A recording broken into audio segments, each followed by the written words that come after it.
And so మనం insurance చేయొచ్చు అంటున్నాం కదా. సో మనం ఎటువంటి వెహికల్స్ కి ఇన్సూరెన్స్ ఇస్తాము అనేది ఫస్ట్ చూద్దామండి. సో ప్రైవేట్ కార్స్ కి చేస్తున్నాము ఇన్సూరెన్స్. ప్రైవేట్ కార్ అంటే వైట్ బోర్డ్ అండి, మీ అందరికీ తెలిసిందే. ఎవరైతే పర్సనల్ యూజ్ కోసం వాడతారో దాన్ని మనం ప్రైవేట్ కార్ అంటాం.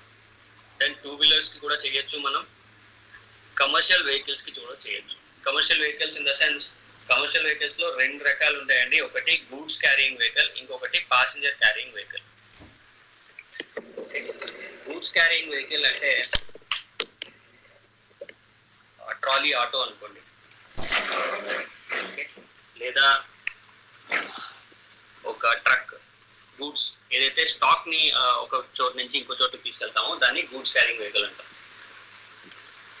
Okay. Then passenger carrying vehicles. So commercial vehicles లో ఈ 2 రకాలు ఉంటాయి. ప్యాసింజర్ క్యారింగ్ వెహికల్ వచ్చేసి ఓలా ట్యాక్సీ తీసుకోండి, ఊబర్ తీసుకోండి, ఇలాంటివన్నీ, స్కూల్ బస్సెస్ తీసుకోండి, ప్యాసింజర్ క్యారింగ్ వెహికల్స్ అన్నమాట. సో దానికి కూడా మనం ఇన్సూరెన్స్ చేయొచ్చు.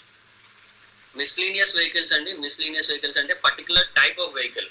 ఈ వెహికల్ పర్టికులర్ గా ఆ పర్పస్ కోసమే డిజైన్ చేయబడిందండి. సో దానికి మాత్రమే వాడతారు. అగ్రికల్చర్ ట్రాక్టర్ ఉంది ఎగ్జాంపుల్. సో అగ్రికల్చరల్ ట్రాక్టర్ దేనికి వాడతాం? Only for the agricultural purpose. Ambulance ఉంది. సో అంబులెన్స్ కూడా ఓన్లీ పేషెంట్స్ ని హాస్పిటల్ తీసుకెళ్ళడానికి వాడతారు. సో అవన్నీ కూడా మిస్లీనియస్ వెహికల్స్ లో మీరు ఇన్సూరెన్స్ చేయొచ్చండి. ఓకే. సో అసలు మనం ఇన్సూరెన్స్ ఎందుకు చేస్తాము అంటే మన financial loss, okay, financial loss ఏదైతే ఉంటుందో ఆ లాస్ ని ప్రొటెక్ట్ చేసుకోవడానికని ఇన్సూరెన్స్ చేస్తామండి. సో ఇక్కడ మనకి లాసెస్ అనేవి 2 రకాలు ఉంటాయి. ఒకటి ఓన్ డ్యామేజ్ ఉంటుందండి. ఓన్ డ్యామేజ్ అంటే ఇన్ ద సెన్స్ నాకు కానీ నా వెహికల్ కి కానీ జరిగే నష్టం. ఓకే, నాకు కానీ నా వెహికల్ కి కానీ జరిగే నష్టాన్ని నేను ఓన్ డ్యామేజ్ అంటాను. సో లయబిలిటీ అన్న థర్డ్ పార్టీ అన్న ఒకటేనండి. థర్డ్ పార్టీ యాక్సిడెంట్స్ అన్న లయబిలిటీ అన్న ఒకటే. ఓకే. సో లయబిలిటీ అంటే దాని అర్థం ఏంటంటే నేను ఇప్పుడు రోడ్ మీద వెహికల్ డ్రైవ్ చేసుకుంటూ వెళ్ళాను, ఒక యాక్సిడెంట్ అయింది.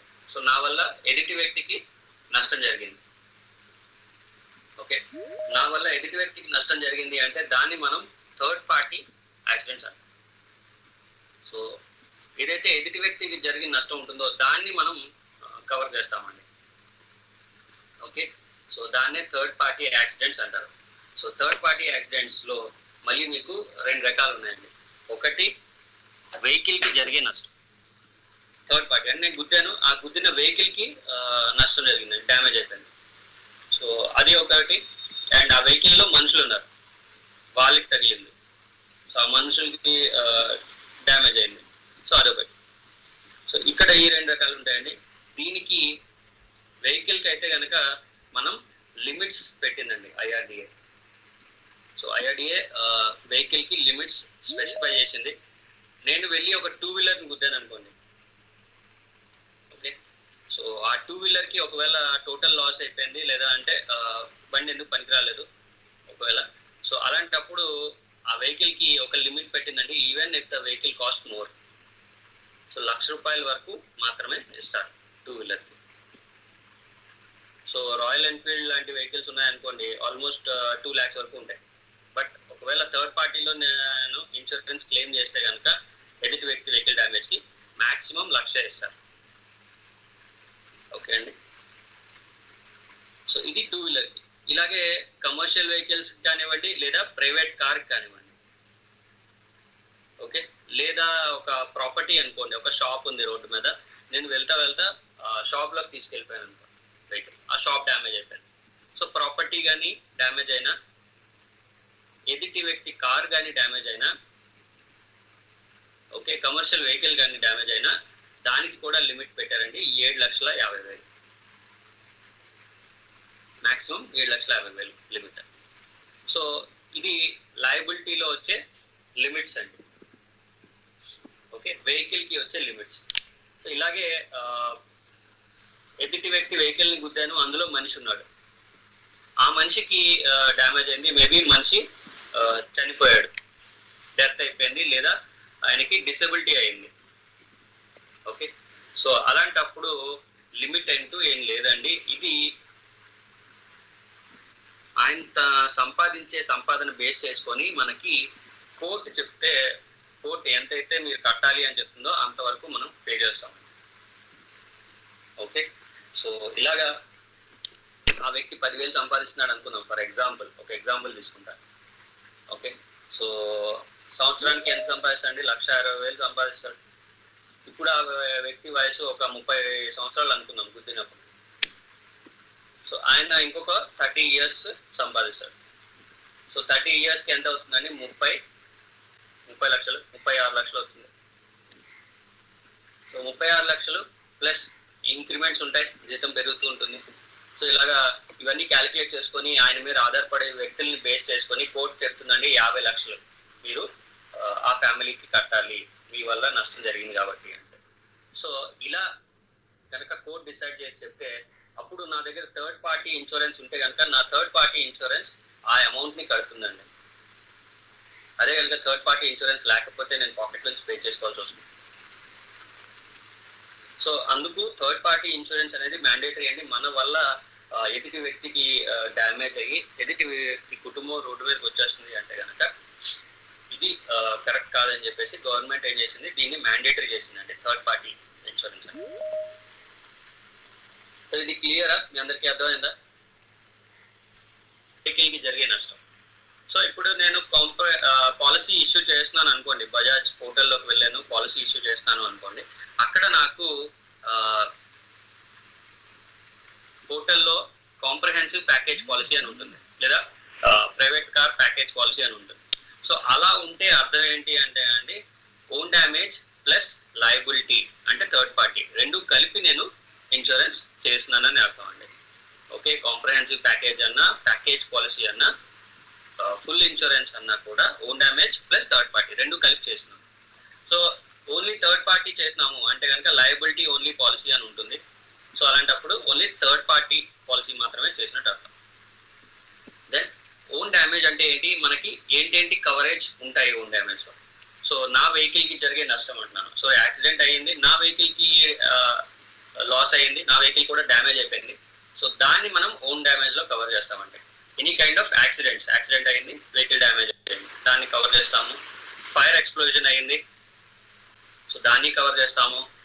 లైట్నింగ్ ఎఫెక్ట్ పడ్డది కార్ మీద, కార్ డ్యామేజ్ అయిపోయింది, కార్ దొంగతనం జరిగింది, సో ఇలాంటప్పుడు కూడా మనం కవర్ చేస్తున్నామండి. సో స్ట్రైక్స్ జరుగుతున్నప్పుడు నా వెహికల్ అక్కడ ఉండిపోయింది అండ్ ఆ వెహికల్ డ్యామేజ్ అయిపోయింది, రాడ్లు అవి వేశారు నా వెహికల్ మీద, నా వెహికల్ డ్యామేజ్ అయిపోయింది. దెన్ ఆల్సో ఓన్ డ్యామేజ్లో కవర్ అవుతుందండి.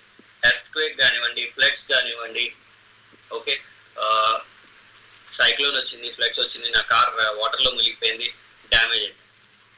సో ఎర్త్క్వేక్ అయింది, కార్ అక్కడ ఉండిపోయింది, కార్ డ్యామేజ్ అయిపోయింది, లేదా వెహికల్ 2 వీలర్ డ్యామేజ్ అయిపోయింది. సో మెలీషియస్ డ్యామేజ్ అంటే ఇంటెన్షనలీ ఎవరైనా కూరండి వచ్చి నా వెహికల్ని డ్యామేజ్ చేశారు. సో అది కూడా ఓన్ డ్యామేజ్లో కవర్ అవుతుంది. సో ఇవన్నీ కూడా ఓన్ డ్యామేజ్లో కవర్ అవుతాయండి. టెర్రరిస్ట్ యాక్టివిటీ కానీ, ఇన్ ట్రాన్సిట్ అంటే నేను ఇక్కడ నుంచి ట్రాన్స్ఫర్ వెళ్ళిపోయాను, సో నా వెహికల్ని లాజిస్టిక్స్లో పంపించాను, సో లాజిస్టిక్స్లో వెహికల్కి ఏదైనా డ్యామేజ్ జరిగింది, సో అలాంటప్పుడు కూడా ఇన్సూరెన్స్ ఓన్ డ్యామేజ్లో మీరు కవర్ చేసుకోగలుగుతారు. సో రాక్ స్లైడ్ కానివ్వండి, ల్యాండ్ స్లైడ్ కానివ్వండి, పైనుంచి రాయి వచ్చి పడిపోయింది వెహికల్ మీద, సో భూమి సగానికి అక్కడ కూరిపోయింది, సో ఇలాంటి డ్యామేజెస్ ఏమున్నా కూడా మనకి కవర్ అవుతాయండి. ఓకే, ఓన్ డ్యామేజ్లో ఇవన్నీ కూడా మీకు కవర్ అవుతాయి. సో ఇప్పటివరకు మనం ఏం చూసామంటే ఓన్ డ్యామేజ్లో ఏంటంటే కవర్ అవుతున్నాయో చూసాము. దెన్ ఏంటి కవర్ అవ్వవో, సో ఓన్ డ్యామేజ్లో కూడా మనం కొన్నిటికి కవరేజ్ ఇవ్వమండి. సో అవి ఏంటి కవరేజ్ ఇవ్వనివి? సో ఇక్కడ consequential loss due to accident. So ఏదైనా యాక్సిడెంట్ జరిగింది, చిన్న లాస్ ఏదైనా జరిగింది, ఒకవేళ ట్యాంక్ ఏదైనా కన్నం పడ్డది, లేకపోతే ఏదైనా చిన్న లాస్ జరిగింది, సో ఆ చిన్న లాస్ని నేను ఇగ్నోర్ చేశాను. ఓకే, ఇగ్నోర్ చేసి నేను వెళ్ళిపోయాను, కొంత దూరం వెళ్ళాక ఆ చిన్న లాస్ వల్ల ఇంకొక పెద్ద లాస్ వచ్చింది. ఓకే, ఇంకో పార్ట్ లాస్ అయిపోయింది, ఇది లాస్ అయ్యింది, నేను పట్టించుకోలేదు, సరే నేను వెళ్ళిపోయాను కార్లో, దెన్ దానివల్ల ఇంకో పార్ట్ లాస్ అయిపోయింది. సో అలాంటప్పుడు నేను ఇన్సూరెన్స్కి వెళ్ళాను అనుకోండి, క్లెయిమ్కి ఫస్ట్ జరిగిన లాస్ ఏదైతే ఉందో దాన్ని మాత్రమే కవర్ చేస్తారు. సో దానివల్ల ఎఫెక్ట్ అయిన ఇంకో పార్ట్ ఏదైతే ఉందో దాన్ని కవర్ చేయరు. సో కాన్సిక్వెన్షియల్ లాస్, ఒకదానికి లింక్ అయ్యి ఇంకొకటి లాస్ అయితే కనుక కాన్సిక్వెన్షియల్ లాస్ అది కవర్ చేయరండి. Okay, damage to tyres and tubes, టైర్లకి ట్యూబ్లకి కనుక ఏవైనా డ్యామేజ్ జరిగి వితౌట్ ఎఫెక్టింగ్ ద బాడీ, అంటే కార్ మొత్తం మీద ఎక్కడ దెబ్బలు లేవండి, ఓన్లీ టైర్ ట్యూబ్కే డ్యామేజ్ జరిగింది. సో అలాంటప్పుడు కూడా మనకి ఇన్సూరెన్స్ రాదు.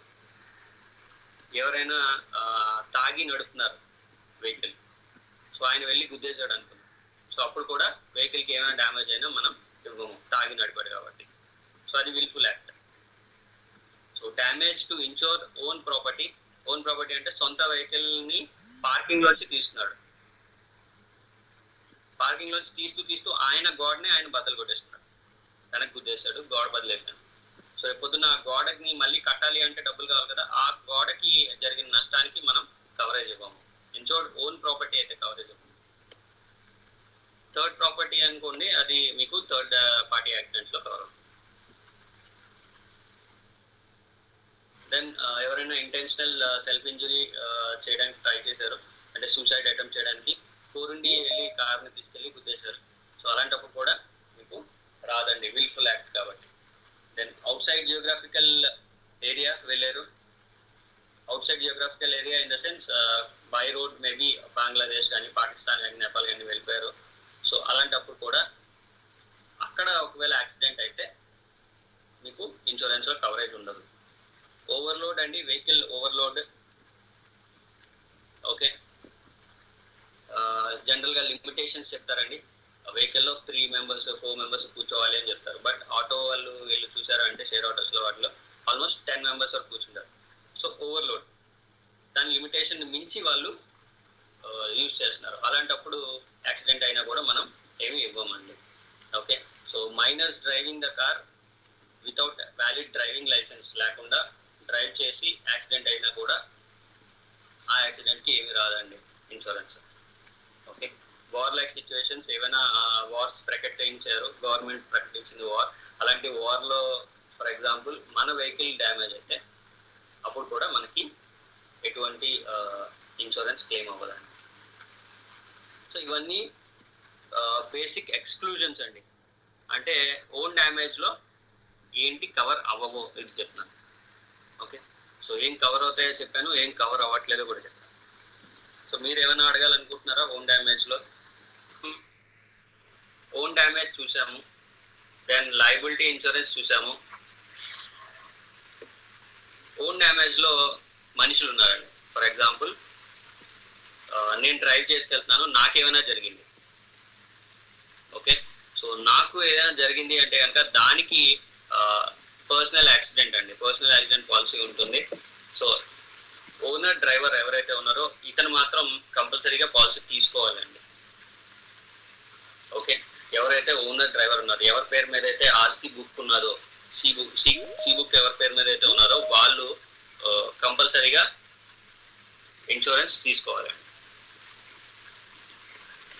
సో వాళ్ళు ఇన్సూరెన్స్ తీసుకోవాలి, మ్యాండేటరీ. ఇది కూడా మీరు పాలసీ చేసేటప్పుడు దీనికి రీజన్స్ అడుగుతారండి. ఒకవేళ తీసుకోవట్లేదు, ఓకే నాకు అక్కర్లేదు అని అన్నారు, లైక్ ఇలాంటి సినారియోస్ ఎప్పుడు ఉంటాయి అంటే కనుక నేను వెహికల్ కొన్నాను, నా భార్య పేరు మీద కొన్నాను, మేబీ ట్యాక్స్ అవాయిడ్ చేయడం కోసం కొనుక్కున్నాను, లేదా మా ఫాదర్ పేరు మీద కొనుక్కున్నాను, ట్యాక్స్ పడుతుందని చెప్పి.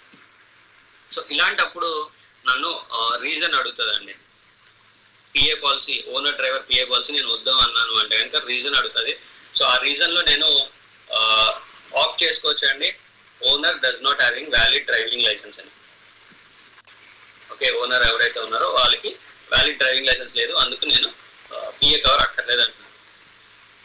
సో లేదు అంటారా, ఆల్రెడీ ఎవరి దగ్గర అయితే 2 AC వెహికల్స్ ఉంటాయో, ఆల్రెడీ 2 wheelers 2 ఉన్నాయి, లేదా ఒక కార్ ఉన్నది, సో ఇలాంటప్పుడు వాళ్ళు కూడా ఈ పిఏ పాలసీ తీసుకోనక్కర్లేదండి, ఒక వెహికల్కి ఉంటే చాలు.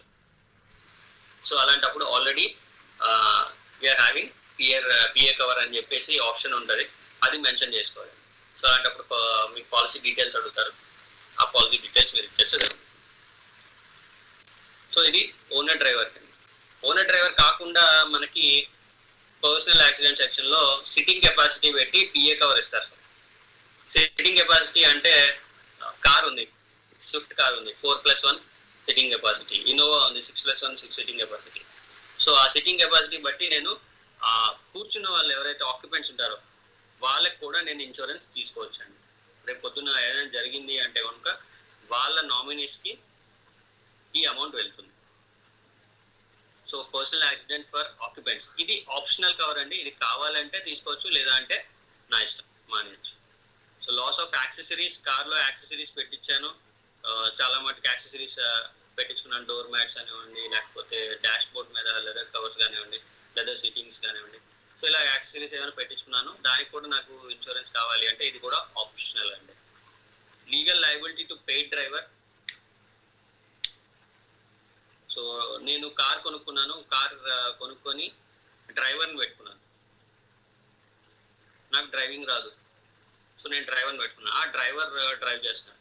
సో అలాంటప్పుడు ఆ డ్రైవర్కి నేను ఇన్సూరెన్స్ కావాలంటే తీసుకోవచ్చు అండి, అడిషనల్ ప్రీమియం పే చేసి తీసుకోవచ్చు. ఇది కూడా ఆప్షనల్ ఏనండి. సో ఇవన్నీ ఆప్షనల్ కవర్స్. ఓనర్ డ్రైవర్ ఎవరైతే ఉంటారో అతను మాత్రం కంపల్సరీగా పిఏ పాలసీ తీసుకోవాలండి. So hope personal accident section మీకు క్లియర్. సో పర్సనల్ యాక్సిడెంట్ లో ఏం వస్తాయండి అసలు తీసుకోవాలి అని చెప్తున్నాను. ఇందులో మనం ఏం ఇస్తాము. సో ఓనర్ డ్రైవర్ ఎవరైతే ఉంటారో అతనికి 15 lakhs కవరేజ్ ఉంటుందండి. 15 లక్షలు యాక్సిడెంటల్ డెత్ అయితే కనుక 15 లక్షలు కవరేజ్ ఇస్తారు. సార్ నాగరాజు గారు మీరు ఏమైనా అడగాలనుకుంటున్నారా? నాగరాజు గారు మీరు ఏమైనా అడగాలనుకుంటున్నారా? సో 15 lakhs వరకు కవరేజ్ వస్తుందండి. దెన్ పాసింజర్స్ ఉంటారు అన్నారు కదా. సో ఎవరైతే సిట్టింగ్ కెపాసిటీ బట్టి పాసింజర్స్ ఉంటారో వాళ్ళకి మీ ఒక్కొక్కరికి 2 lakhs వరకు కవరేజ్ ఉంటుందండి. ఓకే, ఒక్కొక్కరికి 2 lakhs వరకు కవరేజ్ తీసుకోవచ్చు. మాక్సిమం 2 lakhs వరకు తీసుకోవచ్చు. కావాలంటే ₹1,00,000 కూడా తీసుకోవచ్చు, లేదా 2 lakhs వరకు ఇస్తారు. Maximum 2 lakhs. సో ఇదే మీకు 2 వీలర్ లో అనుకోండి, ప్యాసింజర్స్ కి 1 lakh, అంటే సిట్టింగ్ కెపాసిటీ 2 వీలర్ లో ఒక మనిషి కూర్చోగలుగుతాడు కాబట్టి అక్కడ 1 person కి మీకు 1 lakh వరకు కవరేజ్ ఉంటుందండి. ఓకే, సో ఇది ఎప్పుడు ఇస్తారండి? Only in the case of death కానీ, పార్షియల్ డిసబిలిటీ కానీ, టోటల్ డిసబిలిటీ కానీ అయితే ఇస్తారండి. సో ఈ అమౌంట్ మనకి 15 లక్షల కవరేజ్. డెత్ అయింది అనుకోండి, టోటల్ 15 లక్షలు ఇచ్చేస్తారు. డిసబిలిటీ అయింది అంటే 2 చేతులు కానీ 2 కాళ్ళు కానీ పోయినాయి అనుకోండి, అలాంటి కేసెస్ లో, అలాంటి సిచ్యువేషన్స్ లో అప్పుడు కూడా నాకు 15 lakhs వరకు వచ్చేస్తుంది. సో ఓన్లీ ఒక చెయ్యి మాత్రమే పోయింది, ఒక కాలు మాత్రమే పోయింది అంటే పార్షియల్ డిసబిలిటీ అయింది, ఒక కన్ను పోయింది. సో ఓన్లీ 1 limb కానీ పోతే కనుక 50% ఇస్తారండి, అంటే 7.5 lakhs.